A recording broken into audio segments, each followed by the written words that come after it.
Bueno, vamos a iniciar ahora el curso sobre el libro del Apocalipsis, esta tercera parte del estudio. Y empecemos en el Apocalipsis 1. La revelación de Jesucristo, que Dios le dio para manifestar a sus siervos las cosas que deben suceder pronto. Y la declaró enviándola por medio de su ángel a su siervo Juan. La primera frase de este libro es lo más importante para poder entender el libro. La revelación de Jesucristo. Este libro es una revelación de Cristo Jesús. La palabra Apocalipsis viene de dos palabras griegas. Apo es des en español, des. Calipsis es cubrimiento.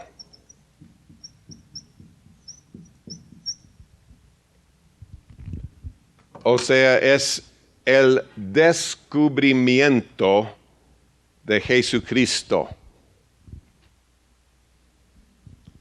Este libro es una revelación de Él, no del anticristo, no del mundo,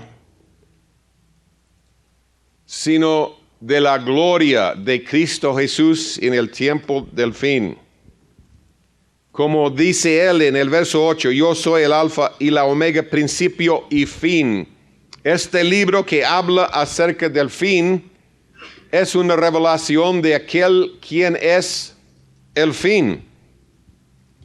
Y no vamos a poder entender el Apocalipsis si tratamos de ver todo menos Cristo en este libro. Es una revelación de su gloria. Ya hemos visto en la segunda parte lo que la Biblia enseña acerca del anticristo. Ya vimos que el anticristo no aparece, la palabra anticristo no aparece en la ley de Moisés, tampoco en los salmos, tampoco en los profetas. Cristo nunca hace referencia al anticristo usando esa palabra, por lo menos Pablo tampoco utiliza esa palabra, el Apocalipsis no usa esa palabra, y los únicos lugares donde la palabra anticristo aparece es primera y segunda de Juan. Y ya vimos que todo lo que Juan nos dice acerca del anticristo contradice la doctrina popular sobre el anticristo. Él empieza diciendo que hay muchos anticristos. Y los anticristos sencillamente son una revelación de Satanás a través de hombres o mujeres. Y la iglesia ha concluido varias veces en el transcurso de la historia que tal y tal persona era el anticristo. Hitler, la iglesia pensaba que Hitler seguramente era el anticristo. La verdad es que Hitler era un anticristo y ha habido muchos. La iglesia no estaba tan equivocada, sino que solo no era el tiempo del mero fin. El tiempo de Hitler. Primero de Pedro utiliza esta palabra, y esta palabra Apocalipsis es usada varias veces en la Biblia. Por ejemplo, Pablo dice en Romanos 8:19 que la creación estará esperando el apocalipsis de los hijos de Dios. Dice en la Biblia española la manifestación, pero es el apocalipsis. o revelación o descubrimiento. En 1 de Pedro, capítulo 1, 5 a 7 dice que sois guardados por el poder el poder de Dios mediante la fe para alcanzar la salvación que está preparada para ser manifestada en el tiempo postero. Es la palabra Apocalipsis. Una salvación que será descubierta en el tiempo postrero. Luego, verso 10 a 12 de este capítulo, los profetas que profetizaron de la gracia destinada a vosotros, inquirieron y diligentemente indagaron acerca de esta salvación, escudriñando qué persona o qué tiempo indicaba el Espíritu de Cristo que estaba en ellos, el cual anunciaba de antemano los sufrimientos de Cristo. Fíjense en esto, el sufrimiento de Cristo y las glorias que vendrían tras ellos. La primera venida y la segunda. La salvación que será descubierta en el tiempo del fin. Pero regresando al Apocalipsis, dice que esta es la revelación de Jesucristo, que Dios le dio a Jesucristo esta revelación.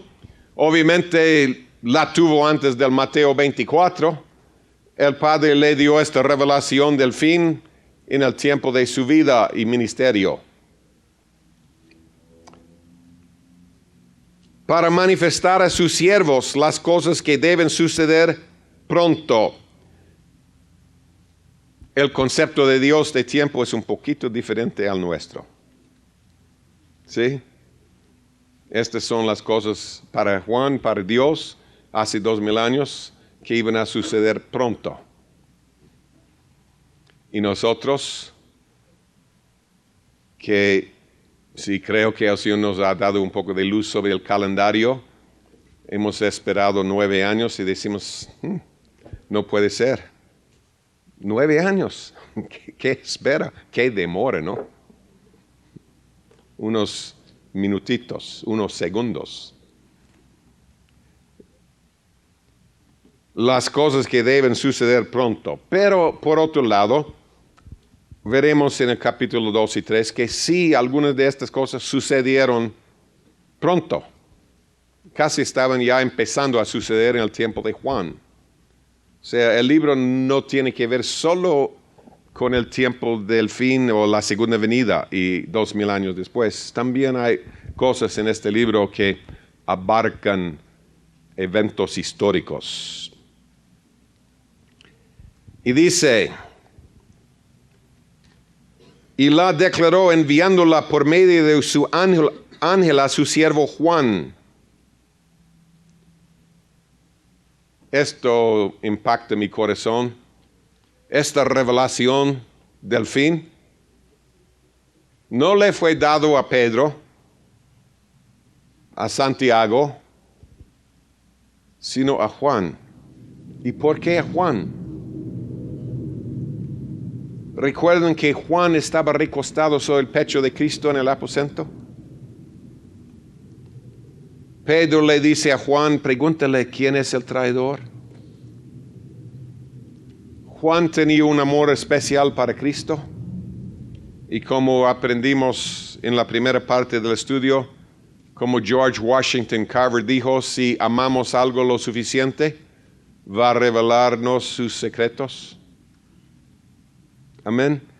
Juan amaba al Cordero, la revelación del Cordero, los secretos del Cordero.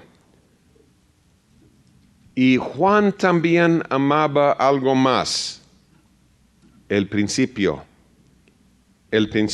Y él entendía quién es el principio en Juan, el Evangelio de Juan, capítulo 1 y 2, dice, él inicia su estudio, su evangelio, mejor dicho.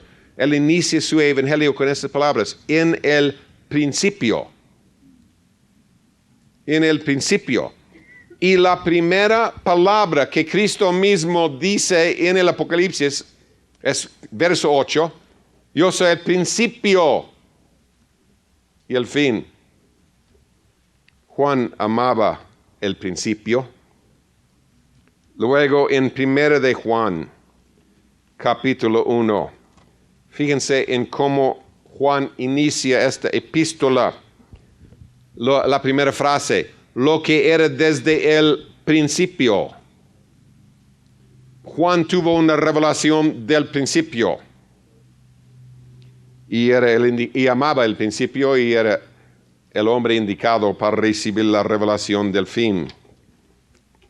Dice, la declaró enviándola por medio de su ángel a su siervo Juan. Creo que por lo general tenemos la idea de que este ángel fue un ángel celestial, tal vez con alas y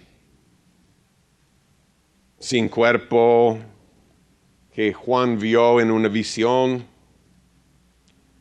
Pero la palabra ángel en el griego quiere decir mensajero. Y en la Biblia un ángel puede ser un ángel celestial o terrenal. Puede ser un ser celestial o un ser humano. Y yo creo que vemos en el Apocalipsis una definición clara de este ángel, este mensajero. Primero, en el capítulo 1, verso 20, dice que las 7 estrellas son los ángeles de las 7 iglesias y no son ángeles celestiales, porque el Señor en capítulo 2 y 3 les reprende. O sea, tienen algunas fallas. Ángeles celestiales no tienen fallas, pero son los 7 mensajeros de las 7 iglesias.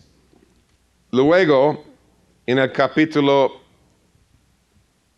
y veremos que él reprende al ángel por ejemplo, de la iglesia de Éfeso, en capítulo 2. Pero luego en el capítulo 19, y el verso 10 dice, yo me postré a sus pies, a los pies del ángel, para adorarle. Y él me dijo, mira, no lo hagas. Yo soy consiervo tuyo y de tus hermanos.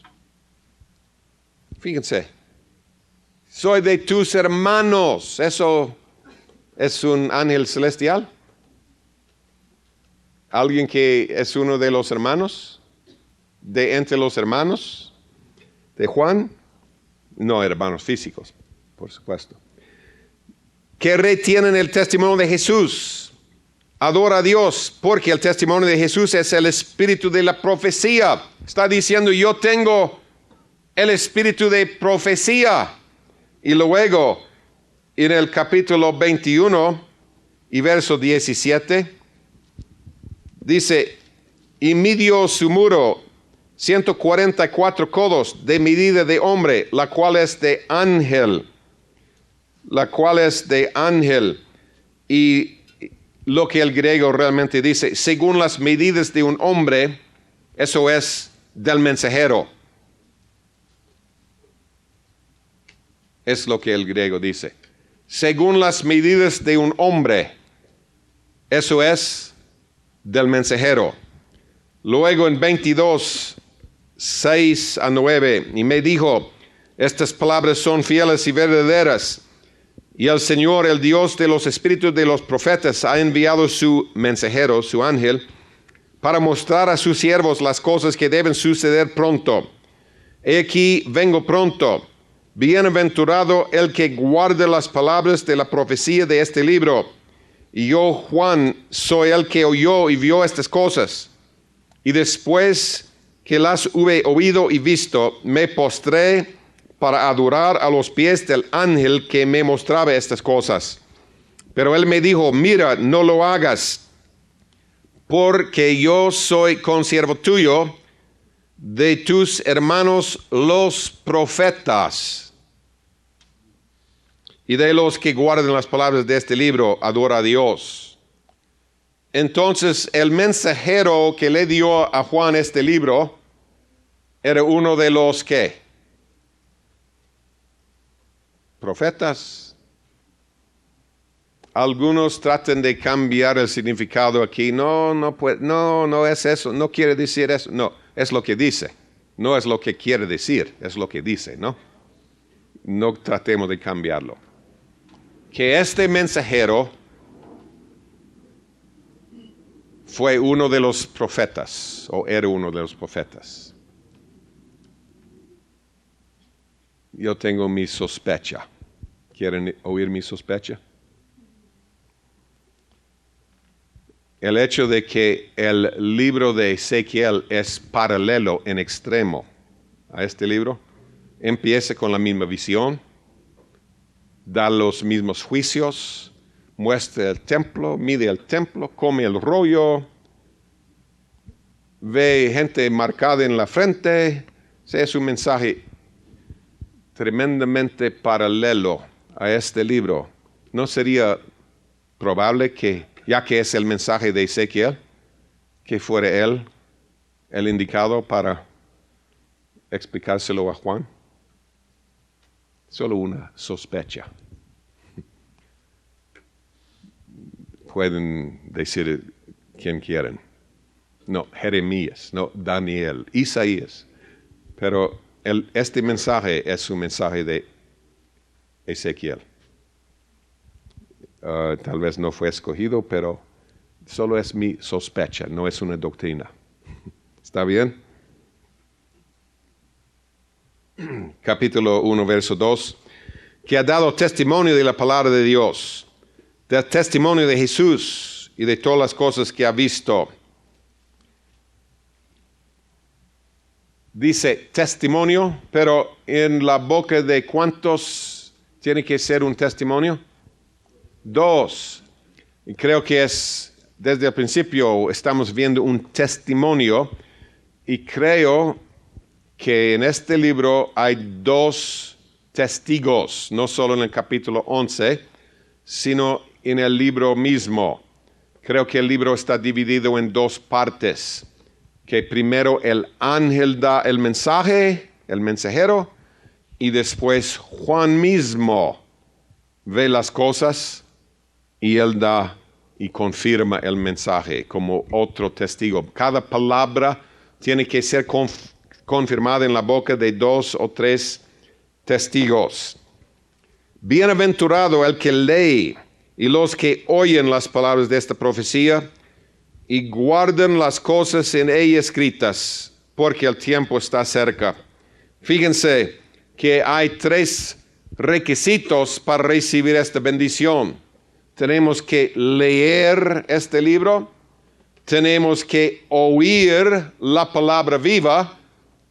Cuando estamos leyendo el Apocalipsis debemos, y como cualquier otra parte de la Biblia, tener el oído al poste de las puertas, pero especialmente aquí debemos estar pidiéndole: Señor, abre mi oído, abre mi entendimiento, ayúdame, dame secretos de este libro. Y hay muchos que no sabemos todavía.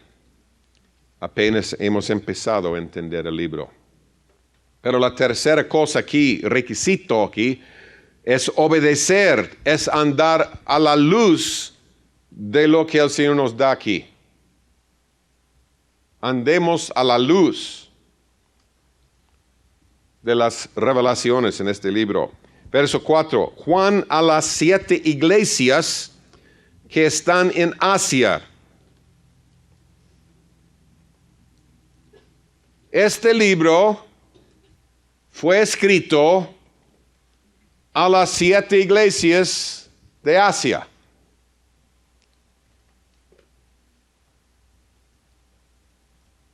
Es interesante, porque según la doctrina popular, la iglesia de Cristo Jesús ni está aquí en la tierra, desde el capítulo 4, verso 1 en adelante. Pero este mensaje fue dado a la iglesia, pero supuestamente de 4 en adelante no tiene nada que ver con la iglesia. La iglesia ya está en el cielo. La iglesia se compone, se dice, de 2 pueblos, según Pablo, según el Nuevo Testamento, judíos y gentiles. Todos hemos sido hechos parte del reino de Dios por el nuevo nacimiento. Somos parte del olivo de Dios. Y supuestamente la iglesia será arrebatada en 4:1 y los judíos serán dejados atrás. El Señor va a dividir el árbol y su iglesia. Pero lo tremendo es, el mensaje es para la iglesia, pero la iglesia no lo necesita, porque no estará. ¿Sí o no? ¿Entienden? ¿Para qué necesitamos este mensaje si ni siquiera vamos a estar en la tierra? No, la iglesia va a estar aquí hasta el capítulo 19, lo veremos. Hasta el capítulo 19, no hasta el capítulo 4. Pero la iglesia en 19 en adelante, al fin del libro, está bien involucrada en cada detalle. Porque en el 19 Él establece su reino en la tierra. ¿Está bien? Entonces sí, la iglesia está ahí también.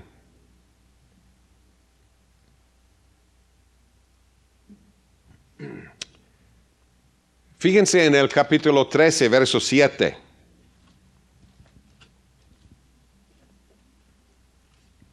Supuestamente la iglesia no está, pero dice que el anticristo, no dice anticristo, perdón, dice la bestia. La doctrina popular dice que es el anticristo. Ya hemos estado estudiando, la bestia es Islam. El anticristo es Satanás mismo. Y él se manifiesta a través de diferentes personas y reinos. Y sí, en ese sentido, la bestia es el anticristo. ¿Está bien? O sea, es una manifestación de Satanás en la tierra. Pero fíjense en el verso 7. Se le permitió a la bestia hacer guerra contra los santos y vencerlos. Se le permitió hacer guerra contra los santos y vencerlos, pero los santos no estarán. Están siguiendo el hilo. La doctrina popular dice que los santos no están. Y hay 2 teorías. La teoría que ha sido la más popular en la iglesia desde la década de los 50 es que santos esa palabra se refiere exclusivamente a judíos. Exclusivamente a judíos y no a cristianos. Y la iglesia ya no está por eso.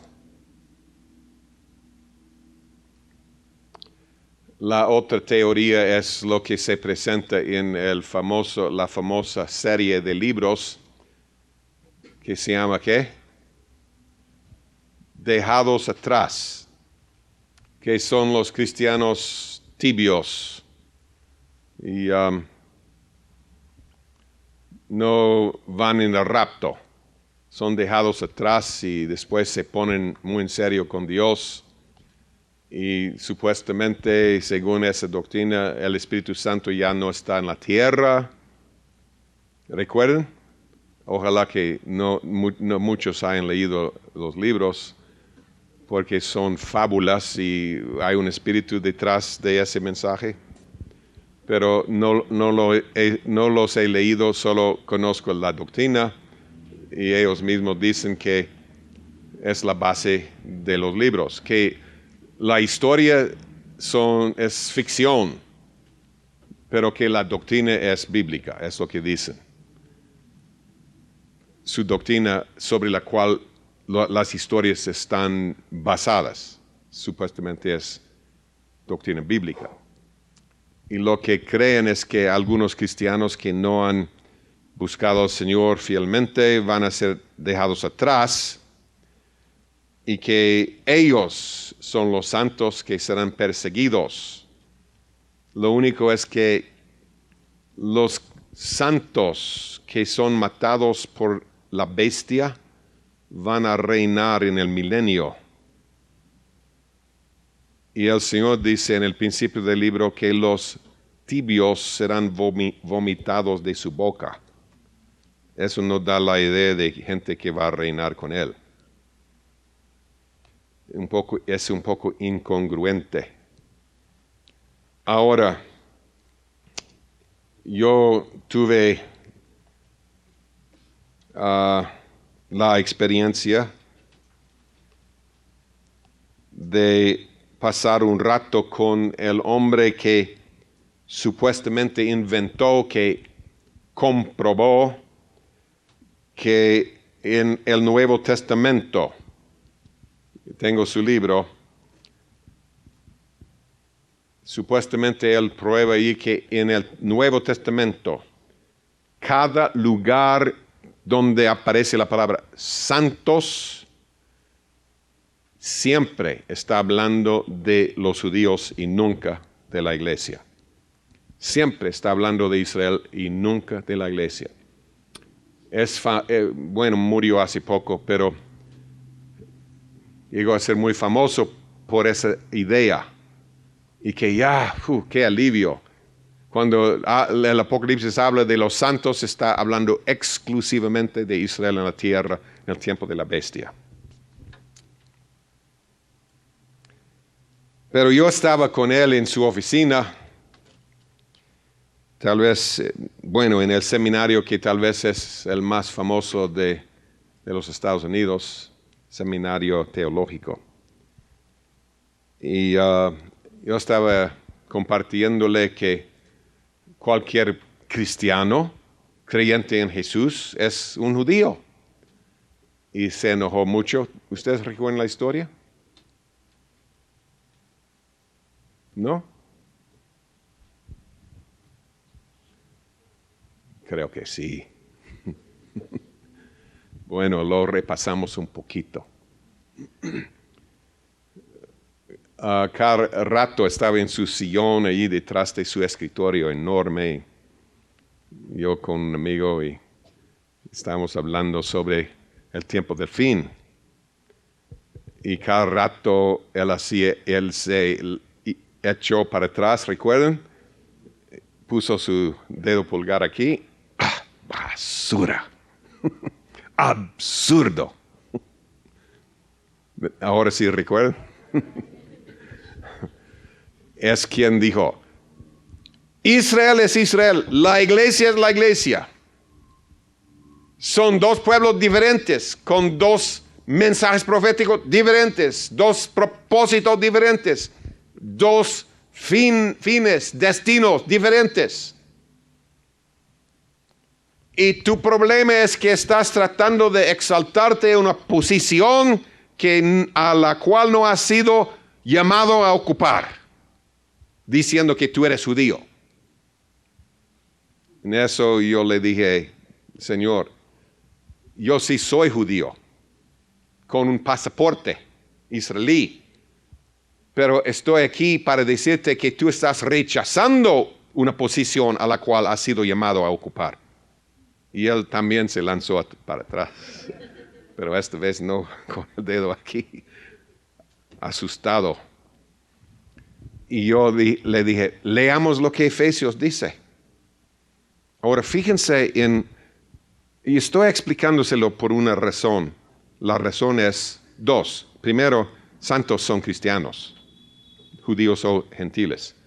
Pero la segunda razón, recibamos un amor de la verdad y no un amor de estar en lo correcto. Como el Señor me habló hace años, mi pueblo, y estaba incluyéndome, mi pueblo no ama la verdad, sino que ama estar en lo correcto. Ama tener la razón. Y si no recibimos un amor de la verdad, no vamos a terminar bien, según Tesalonicenses. Seremos engañados.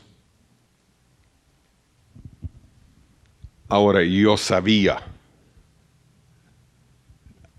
que en su libro más famoso, él supuestamente probó que la palabra santos en el Nuevo solo se refiere a Israel. Pero en ese momento lo olvidé. ¿Cómo es el Señor, no? Nos olvidamos de cosas por dos razones, la vejez y un milagro. El Señor nos ciega para bien o para mal, ¿no? Y en ese momento el Señor no quiso que yo lo confrontara. Yo sabía lo que enseñaba. Entonces cuando le dije, le leí Efesios 2 del 11 al 19, donde los gentiles no eran ciudadanos, pero ahora sí son ciudadanos, y dice, verso 19, así que ya no sois extranjeros ni advenedizos, sino conciudadanos de los santos y miembros de la familia de Dios. Entonces el hombre sorprendido, lo único que decía era, pero no dice Israel. Volví a leerlo, pero dice que somos conciudadanos. Dice que no, los gentiles no eran ciudadanos en verso 11 y 12 con Israel, pero ahora sí son conciudadanos. Dice, pero no dice Israel. Como 5 veces digo, pero no dice Israel. Su única respuesta. ¿Ven un problema ahí? El súper conocido, por haber probado que santo siempre quiere referirse a Israel. Estaba atrapado en lugar de decir, ay Señor, voy a investigarlo. Interesante. En lugar de eso, se fingió ignorante de su, tal vez, idea más popular, más conocida. Y en eso el Señor me dijo que ya no había más que decir. Pero ojalá que no diga eso de nosotros. Amén. Por falta de amor, de la verdad.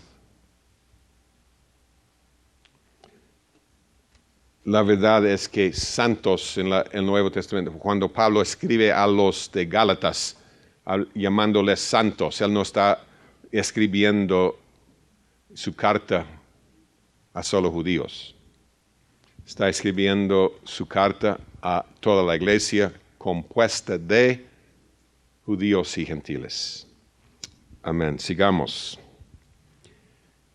Entonces, este mensaje fue escrito a las iglesias y es para las iglesias, acerca de la iglesia, es para nosotros y los santos. Estaremos en la tierra si no hemos muerto de la vejez o enfermedades o accidentes. Vamos a estar en la tierra cuando estas cosas sucedan. Bueno, por lo menos santos estarán. No digo nosotros, pero santos sí. Dice gracia y paz, verso 4. Este libro empieza con gracia, como los libros de Pablo. Gracia y paz a vosotros del que es y de que era y que ha de venir, de los 7 espíritus que están delante de su trono y de Jesucristo el testigo fiel. Fíjense en esto. Esto revela claramente la Trinidad. La Trinidad no es un invento de la Iglesia Católica. ¿Saben que hay un grupo fuerte de cristianos que creen que es solo Jesús y que la Trinidad fue inventada, es un invento de la Iglesia Católica, que no existe Padre, Hijo, Espíritu Santo? Todos son uno solo y su nombre es Jesús y es el único, lo único. Cuando Jesús escuchó la voz del Padre en el cielo, que Jesús estaba funcionando en ese momento como ventríloco, ¿no? No, en serio. Estaba hablándose a sí mismo.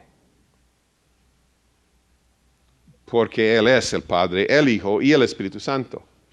Es una doctrina, bueno, hay millones que lo creen.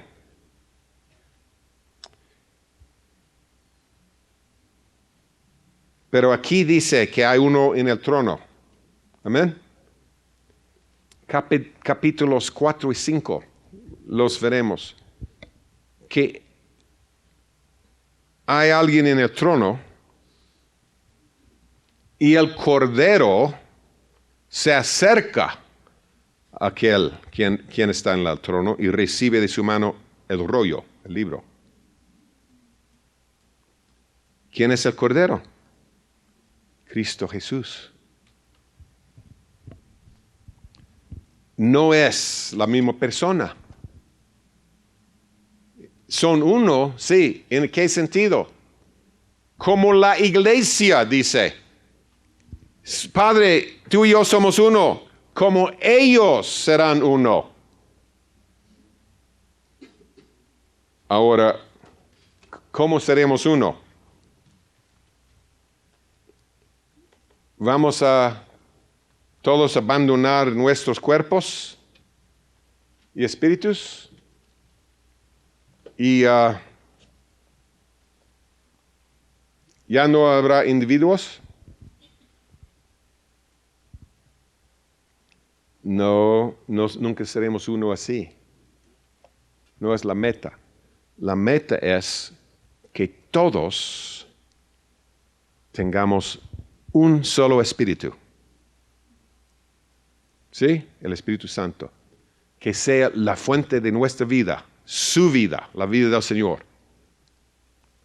Y que por eso, con el mismo Espíritu que nos guía y vive a través de nosotros, dice la misma cosa, anhela lo mismo, seremos unidos así. Estaremos unidos. Y Él y su Padre son uno como nosotros somos uno. Y creo que les he compartido esto, pero hace años yo estaba discutiendo esta cuestión de solo Jesús. Él es el Padre, es el Hijo, el Espíritu Santo. Por eso tiene 3 nombres. Jesús, el Señor, Jesús y Cristo. Según esta doctrina, son las 3 personas. El Señor, el Padre. Jesús, el Hijo. Cristo, el Espíritu Santo. Pero ya aprendimos esto en la vida de Cristo, ¿no? ¿Sí o no? ¿Recuerdan? El Señor no es el nombre del Padre, el Señor es un título. Es puro título. Y en Latinoamérica, para mí es sorprendente que esa doctrina aún exista en Latinoamérica, porque su mera base no funciona en español.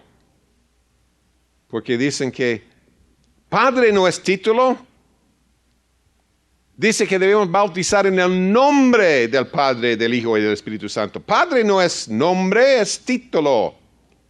Entonces debemos bautizar en el nombre del Padre, Señor, Hijo, Jesús, Cristo, el Espíritu. Espérense, Señor no es nombre, es título. En la misma Biblia dice que hay muchos señores. Hay muchos aquí. Y señoras. Y señoritas, ¿no? Pero discutiendo esto con un misionero en las Filipinas, yo cité este verso, lo conocía por memoria, lo cité sin decir que este es 2 de Juan, verso 3. Solo cité el verso, pero por haberlo citado en inglés antiguo, él captó la idea de que a mi parecer fuera un verso de la Biblia. Dice, sea con vosotros gracia, misericordia y paz de Dios Padre y del Señor Jesucristo, Hijo del Padre. Sus 3 nombres. Señor, Jesús y Cristo, Hijo del Padre. Y él me dijo, no existe tal verso.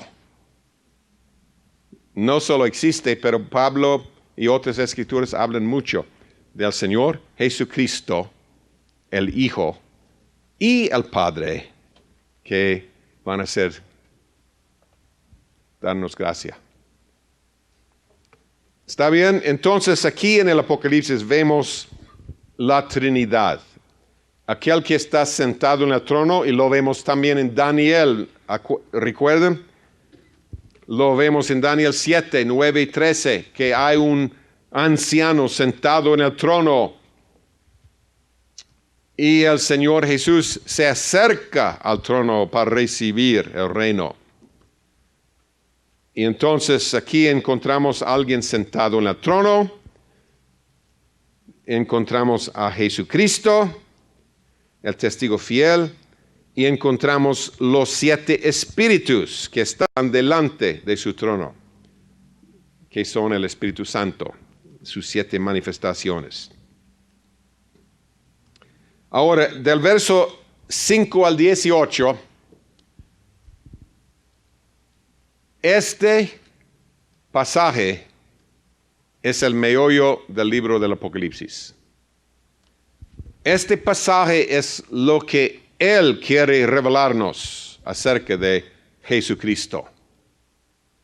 Esta es la revelación de Jesucristo y los detalles presentados en este pasaje son los secretos que el ser humano necesita para vencer. A cada una de las 7 iglesias, capítulo 2 y 3, y la tarea es leer el libro 3 veces, ¿no? Y orar. 15 minutos extra, ojalá que estén orando, pero digo extra.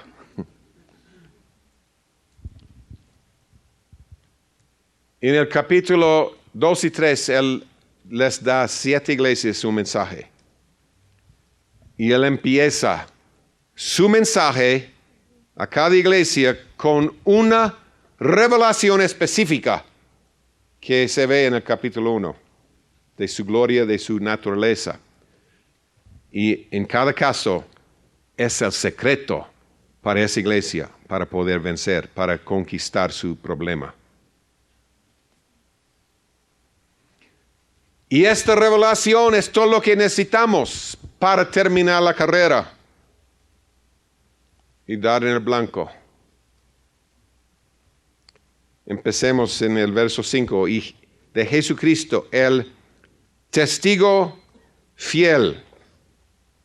Testigo fiel. Saben ya de otros cursos que la palabra testigo en el griego quiere decir mártir. El mártir fiel.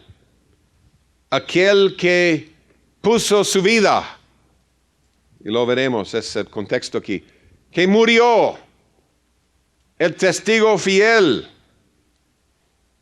Y como hemos dicho, la cruz no es una parte del Evangelio. ¿Recuerdan?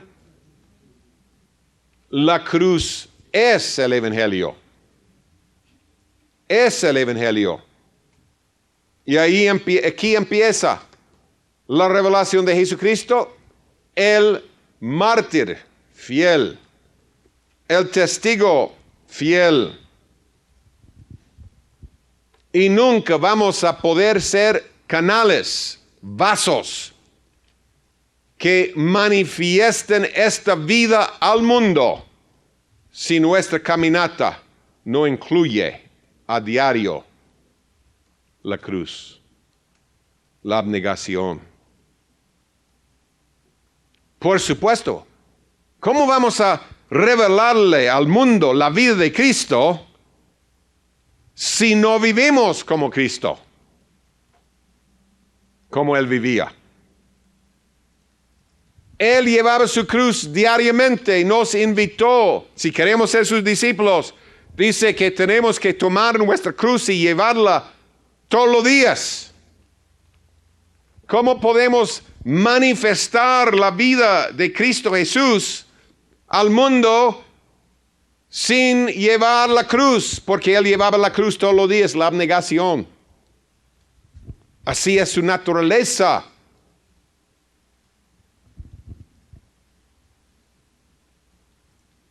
Como un muchacho una vez me dijo, sí, yo quiero ser como Jesús. Entonces empecé a hablarle que, ay, sí, yo también. Y por eso queremos abrazar la cruz y negarnos a nosotros mismos y dejar que la carne muera. Y dijo, no, eso no. Cristo sufrió todo por nosotros. Yo no tengo que sufrir nada. Entonces le pregunté, ¿y quieres decir entonces que tú quieres ser como el Cristo glorificado en el cielo, pero no como Jesús que caminaba en la tierra? Tú quieres ser como Él después de la cruz, pero no quieres seguir sus pisadas para llegar a esa meta. Creo que se confundió un poco. Alguien le había dicho, no tenemos que sufrir nada, Cristo sufrió todo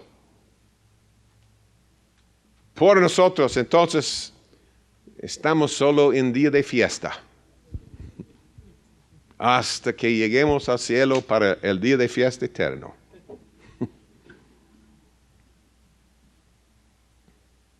Como hemos dicho en otros cursos, Cristo no abrazaba la cruz durante 33 años solo para dar la apariencia de ser un super santo o muy espiritual. Él abrazaba la cruz porque al final de su vida Él dijo, si me has visto a mí, tú has visto al Padre. Lo que han visto en mi vida, 33 años de abnegación, abrazando la cruz, negándome a mí mismo,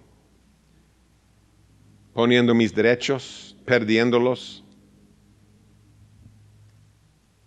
poniendo mi vida sobre el altar. Lo que han visto es una revelación de la naturaleza de mi Padre. Así vive Él. Así vive cualquier padre verdadero en el mundo. Da su vida por sus hijos. ¿Sí o no? No está pensando en su propia comodidad. Está pensando en cómo bendecir a sus hijos. Está viviendo por sus hijos. Nuestro Padre siempre está viviendo por otros. Su vida es derramada por otros. La vida de Jesús era una vida derramada por otros. ¿Queremos seguir ese patrón?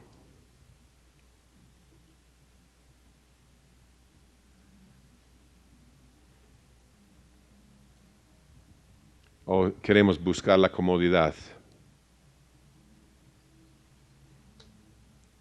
Podemos captar lo feo que será para algunos llegar al fin de la vida y ponernos delante del juez celestial y darnos cuenta de que todos nuestros esfuerzos, nuestro deseo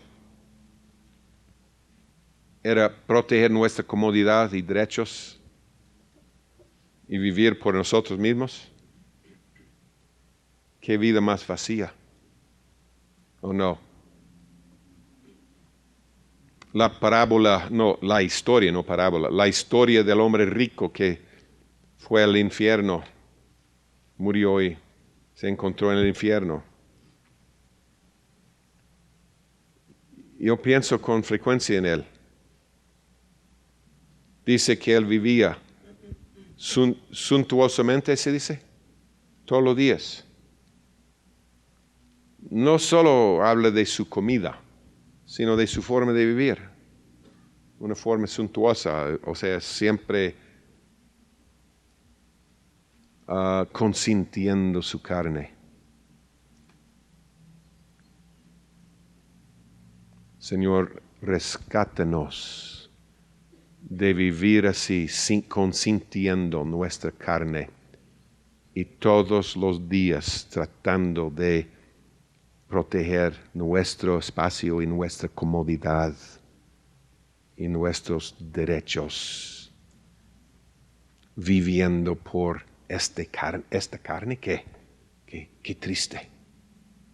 Señor, ayúdame a buscarte, a ayunar, a negar mis derechos, a permitir que otros pisoteen sobre mi cabeza, cabalguen sobre mi cabeza y mis derechos.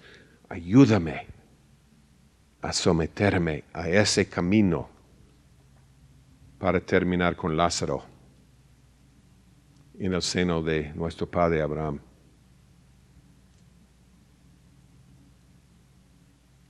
Dar la vida por otros es el camino del cielo.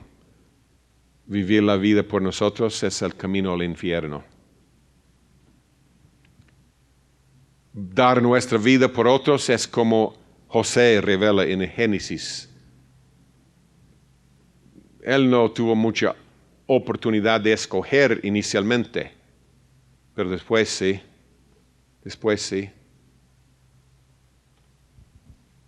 ¿Saben que siendo el esclavo de Potifar, y Potifar dejó todo en sus manos por un buen tiempo, ¿no? ¿No creen que José pudo haberse escapado? Tenía esas riquezas a su alcance. Él tenía toda la posibilidad de desaparecer y regresar a Canaán. Pero él empezó, seguramente, tal vez después de haber tenido sus sueños, le empezó a entender, tengo que dar mi vida por mis hermanos. No resistió la cautividad. No tenía el afán de regresar a Canaán para vengarse de sus hermanos y para contarle a su padre la verdad y de lo que sucedió. Él pudo haberlo hecho súper fácilmente. En esa época, sin computadoras. En serio, hoy en día es difícil desaparecer. Tu nombre está en las computadoras de todo el mundo. Si has nacido, alguien te registró. Los gobiernos tienen todos registrados y ahora sus archivos son propiedad de todos, ¿no? La policía, etc. Pero en esa época, solo si dio la vuelta a la cuadra,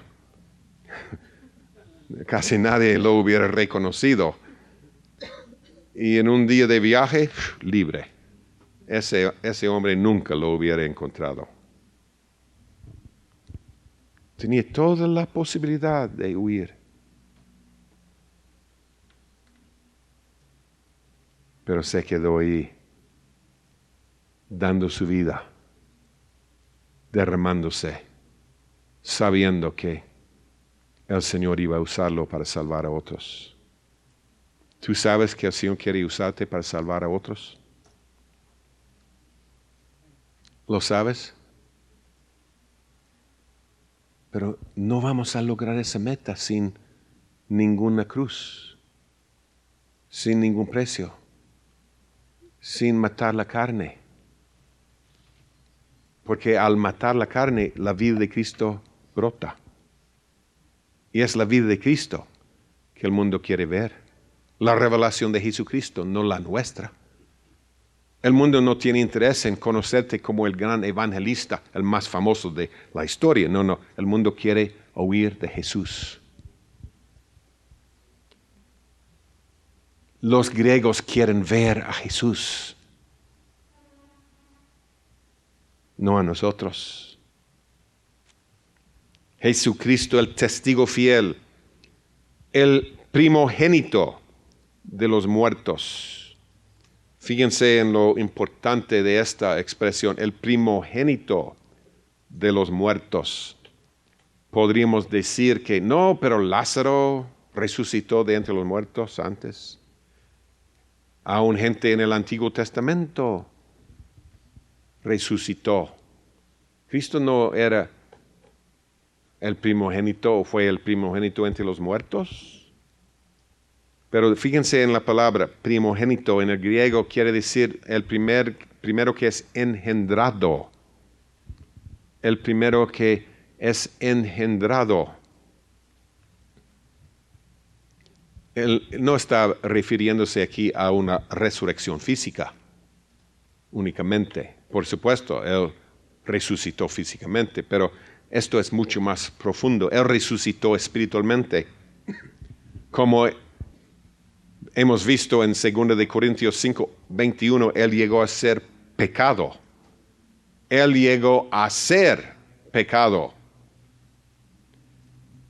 Él tomó nuestro lugar en todo sentido. Tomó nuestro lugar en el juicio. En Isaías 53, los israelitas se dieron cuenta. Por supuesto, está bajo el juicio de Dios. ¿Quién ha sufrido como Él? Está bajo el juicio de Dios. Lo que no vieron es que estaba bajo el juicio de Dios que ellos merecían recibir. Su propio juicio.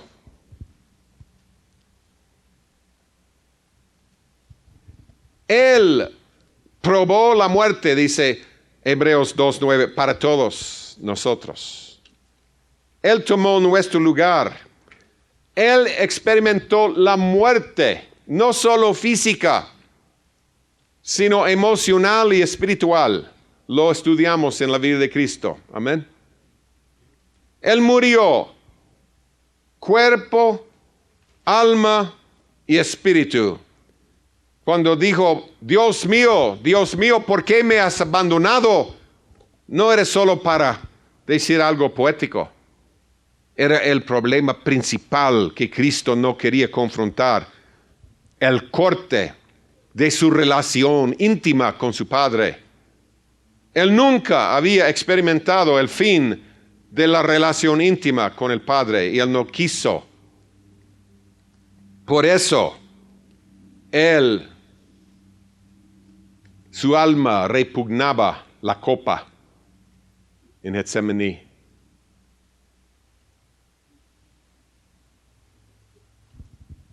Cuando Él le dijo, Padre, en tus manos encomiendo mi espíritu. ¿Saben lo que estaba diciendo? Padre, yo sé que si tú no intervienes, si tú no me sacas de Seol, si tú no me resucitas, estaré ahí eternamente. Porque Él llegó a ser pecado. Él perdió esa intimidad. El Padre no podía ver el pecado. Se alejó del pecado. Pero el Señor sabía que su Padre iba a ser fiel.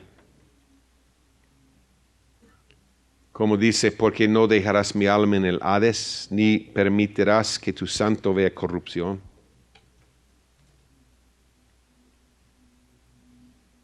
Ahora, muchos piensan que Cristo en la cruz, Cristo en la cruz, su cuerpo ahí colgado, pagando el precio. No, eso no era nada. Morir físicamente no era nada. Morir espiritualmente, sí. Descender al infierno, sí. Dice algo en el Salmo 86, verso 13, que aclara esto, que si Cristo descendió al abismo más profundo, porque tu misericordia es grande para conmigo, y has librado mi alma de las profundidades del Seol. Has librado mi alma de las profundidades del Seol. Si Cristo realmente tomó el lugar de los hombres, entonces Él tenía que ir al Seol más profundo, porque algún hombre va a ocupar ese lugar, ¿sí o no? Ese lugar será la consecuencia del pecado del peor. Él tomó el lugar del peor. Todos los pecados, no algunos, solo algunos. Los peores. Y ahí pagó el precio.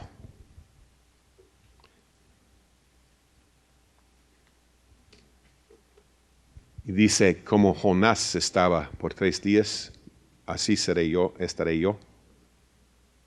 Y ya hemos visto cómo estaba Jonás sufriendo en las profundidades, en una tormento increíble. Y una verdad clave del Evangelio. Escuchen, una verdad central en el Evangelio, algo que el Nuevo Testamento repite vez tras vez, tras vez, tras vez. Es lo que Hechos 2:32 dice, Pedro lo dice en Hechos 2:32. A este Jesús resucitó Dios, de lo cual todos nosotros somos testigos. Y en Hechos, no sé cuántas veces, muchas veces, regresan a esa verdad. Jesús fue resucitado por el Padre, no por su propia autoridad. Él se despojó a sí mismo de todo, perdió todo,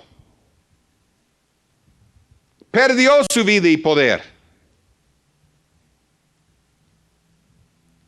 El Padre dignó al levantarlo. Y él lo sabía. Padre, es el fin si no haces nada. En tus manos encomiendo mi espíritu.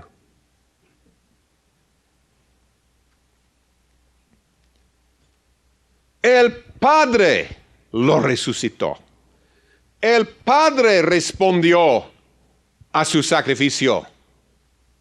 Escuchen, basándome en el Evangelio de Cristo y la cruz, podemos decirles con toda confianza que si tú abrazas la cruz hoy, el Padre te levantará, te exaltará, te usará. Pruébalo. Neguémonos a nosotros mismos y veamos lo que el Padre hace. Si no hoy, entonces mañana. En serio, así es.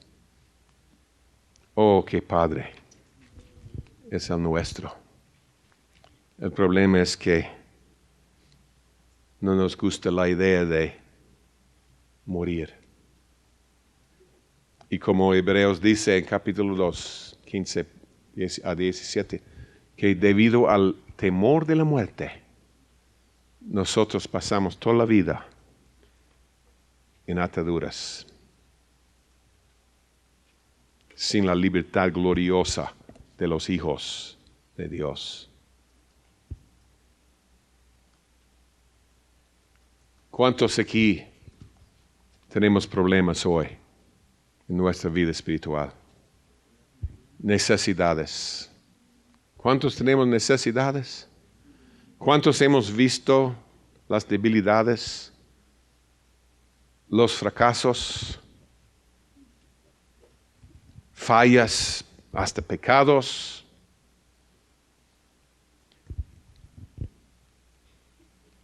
Y el diablo viene y nos acusa, nos condena. Y nosotros reaccionamos: Señor, voy a esforzarme más, yo voy a buscarte, yo voy a conquistar esta área.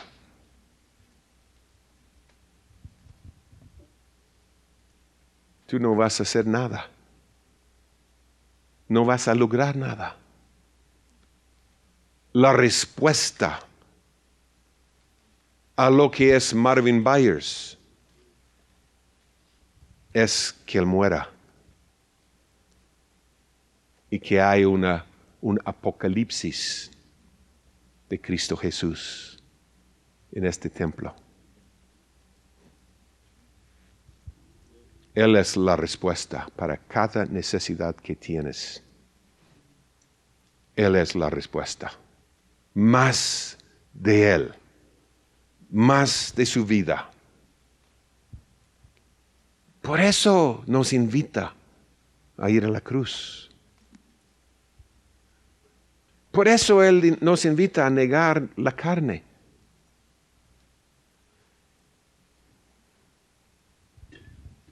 Sabiendo que el Padre en nosotros va a resucitar una vida en nosotros, pero no la nuestra, sino la del testigo fiel. Cristo en nosotros no es solo la única esperanza de gloria. Cristo en nosotros es la única esperanza de vencer, la única esperanza de ser cambiados, la única esperanza de manifestar al mundo algo diferente y no seguir manifestando la carne. La única esperanza de que este mundo reciba un apocalipsis de Cristo Jesús. Es la única. Pero no queremos morir. Señor, ayúdanos. Ayúdanos a ver el privilegio que es sufrir algo por Cristo. Como el hermano Lawrence. Permite, Señor, que hoy yo sufra algo por ti. Un monje de los pocos genuinos, tal vez, sinceros. Un monje que conocía al Señor. Y su oración era diariamente: Señor, permite que hoy yo sufra algo por ti.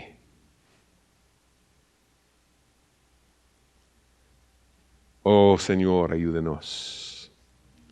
Abre nuestros oídos, que tengamos esa actitud, que veamos la gloria de tu resurrección en nosotros, que el Padre quiere levantar tu vida en nosotros de nuestros fracasos. Ayúdanos, Padre. Queremos dejar de confiar en nuestra carne y esfuerzos. Y queremos empezar a matar la carne, crucificar la carne con la ayuda del Espíritu Santo, como dice tu palabra.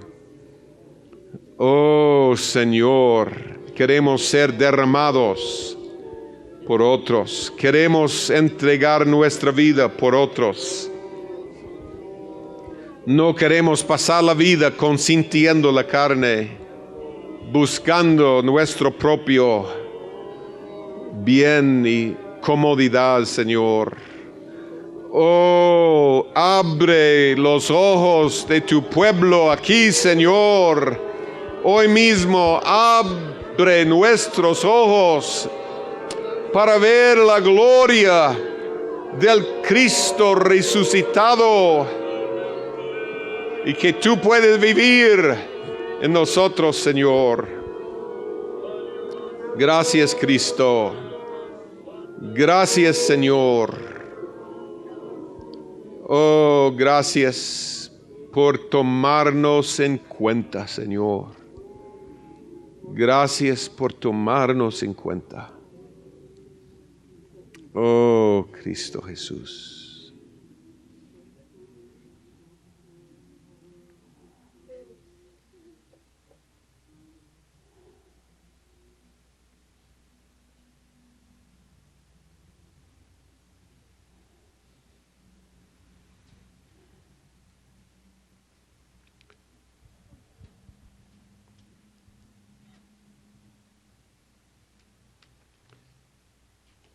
Cristo llegó a ser el primogénito, el primero en nacer, ser engendrado.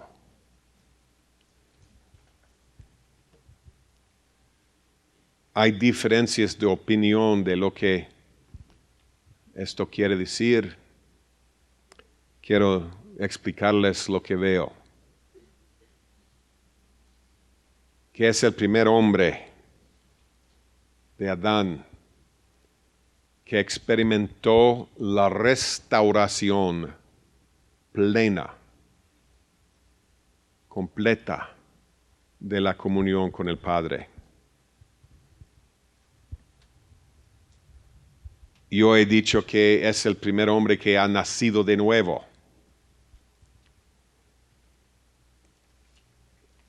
Otros dicen que gente en el antiguo nacieron de nuevo. Pero escuchen, ¿cuántos creen que cuando el Señor venga en el reino de Dios, en el milenio, habrá una gracia disponible que todavía no se ha manifestado? ¿Cuántos entendemos que hay una salvación que será descubierta, revelada en el fin que no ha sido revelada todavía? ¿Entendemos? Como en Hechos ellos tenían una abundancia de gracia. El reino no será igual al día de hoy. Habrá gloria que nunca hemos visto en la tierra, cubriendo la tierra, llenándonos. Hay un gran cambio de una edad a la próxima. ¿Entendemos? Y yo sí creo que hubo un gran cambio entre el tiempo del antiguo, lo que ellos podían experimentar y lo que la iglesia empezó a experimentar después de la cruz. No tenemos que entrar en detalles y definirlo si se puede llamarlo el nuevo nacimiento. El antiguo nacieron, ellos tenían el Espíritu. Zacarías y Elizabeth fueron llenados o llenos del Espíritu Santo en Lucas 1. David seguramente tenía el Espíritu Santo hablaba a través de David. Entonces, ¿experimentaron lo que podemos llamar el nuevo nacimiento? No sé si sé el término correcto o no. Pero lo que sé es que algo cambió después de la cruz, que nunca había sucedido. Por ejemplo, en Juan, capítulo 7, 39, dice que el Espíritu todavía no había sido dado porque Cristo no había sido glorificado, o sea, crucificado y resucitado. Y después de la cruz, en Juan 20, 22 a 23. Dice, habiendo dicho esto, sopló y les dijo, recibid el Espíritu Santo. A quienes remitiereis los pecados, les son remitidos. A quienes se los retuviereis, les son retenidos. O sea, al soplar, recibieron el Espíritu Santo. Y en el contexto del perdón de pecado. Y él les dijo en Juan 14, el Espíritu Santo está con vosotros, pero estará en vosotros. O sea, algo cambió. Algo cambió. Una nueva gracia era disponible. Pero, sin lugar a dudas, en Hechos 13:33, hay algo más profundo en la resurrección de Cristo. En Hechos 13:33,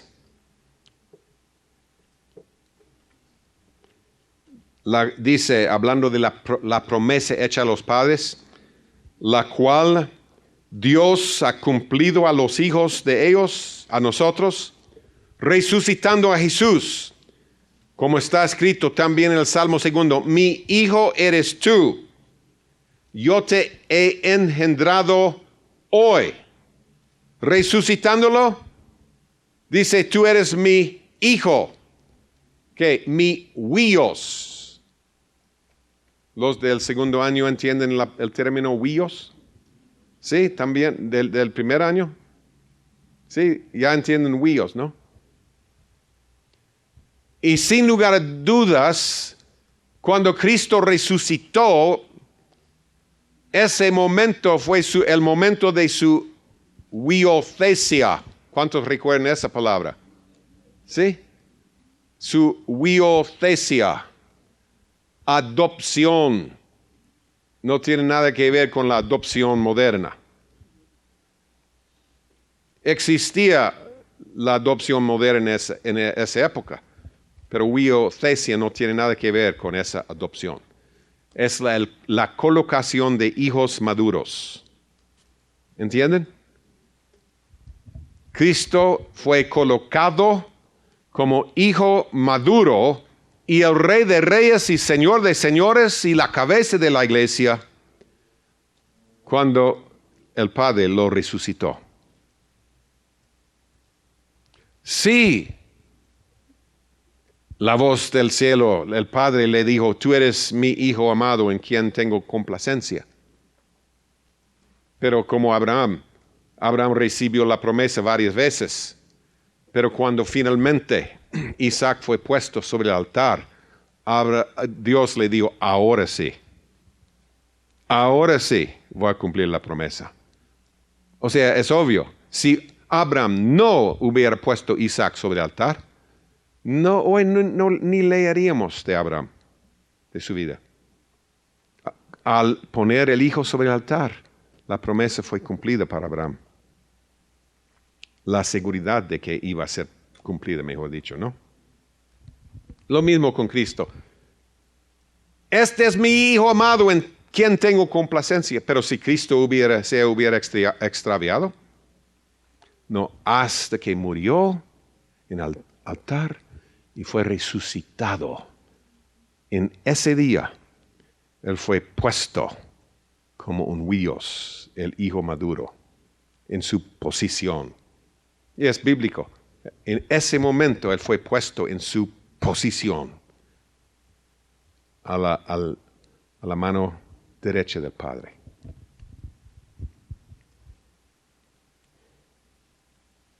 Entonces, fíjense en lo más glorioso de la resurrección de Cristo. Si Cristo hubiera muerto y se hubiera quedado en el infierno, nosotros podríamos ir al cielo. Podríamos ser perdonados, o por lo menos al paraíso. Porque Él pagó el precio. Él sufrió las consecuencias de los pecados.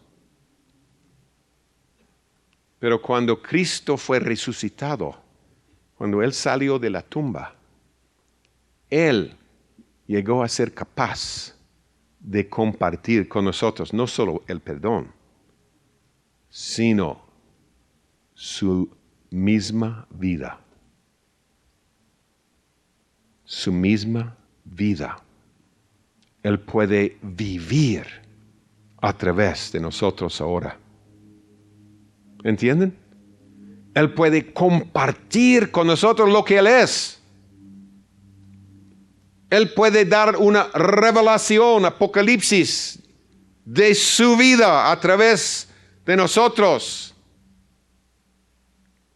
O sea, Él compró el camino, Él pagó el precio, Él abrió el camino, el velo, para entrar a los lugares santísimos, el lugar santísimo en la presencia de Dios. Nosotros podemos con Él llegar a ser huíos debido a su obra. ¿Están captando esto? No es cuestión solo de nacer de nuevo, porque hay algo ahí que es más profundo de lo que estaba disponible en el antiguo. Pero no es solo eso, es la gracia disponible para llegar a ser huíos, hijos maduros. O sea, es la gracia disponible para hacer morir lo que somos, para que la plenitud de Cristo sea formada en nosotros. Para que lleguemos a ser huíos también, para que Él sea, como dice, el primogénito entre muchos hermanos. Oh, que seamos hermanos, conformados a su imagen. Sigamos unos versos más. Jesucristo, el testigo fiel, el primogénito de los muertos, el soberano de los reyes de la tierra. Él es rey, y si sufrimos con Él, reinaremos con Él. Amén. Pablo lo dice. Al que nos amó y nos lavó de nuestros pecados con su sangre, y nos hizo reyes y sacerdotes. Él está mostrándonos su sacerdocio y su reino aquí. Inmediatamente dice, pero yo quiero hacerte un rey también, un sacerdote también. Yo quiero ser en ti lo que he sido en la tierra por 33 años. Quiero hacer en ti lo que he hecho en este mundo.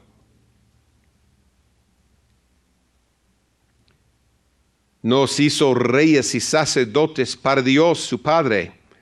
A Él sea gloria e imperio por los siglos de los siglos. Amén. He aquí que viene con las nubes. Fíjense en esa expresión. Viene con las nubes. ¿No debiera haber escrito vendrá con las nubes? Juan se equivocó, el ángel se equivocó. ¿Vendrá con las nubes? ¿Ven alguna diferencia? ¿Viene con las nubes? Sí, ¿entienden? Él viene hoy. Hoy con las nubes. Vino ayer con las nubes. Estaba llegando en el tiempo de Juan con las nubes. Él quiere llegar hoy con las nubes en este lugar.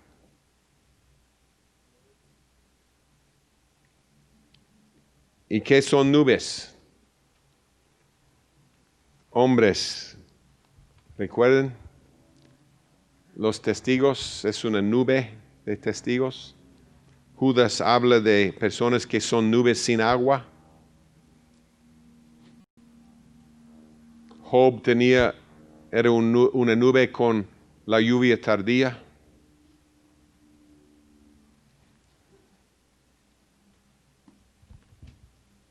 Señor, ven a través de nosotros. Que seamos nubes que tienen agua, tu presencia, tu visitación.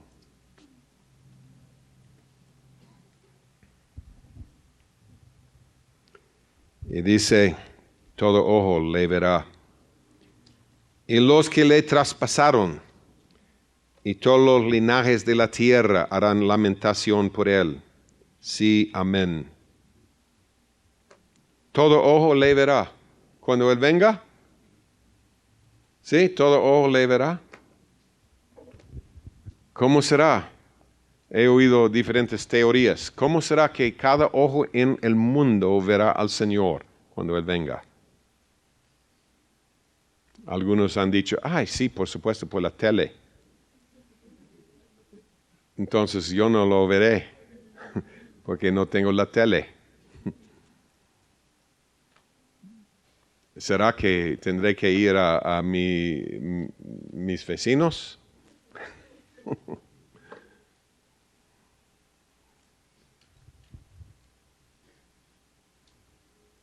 No, pero una tercera parte del mundo en este momento está dormida, ¿no? Y siempre una tercera parte del mundo está dormida. Entonces, ¿qué? ¿Él va a despertarlos? ¿Será que cuando Él venga, Él va a dar vueltas al globo hasta que todos se despierten, se levanten y, creo que viene pronto otra vez? Como relámpago, ¿no?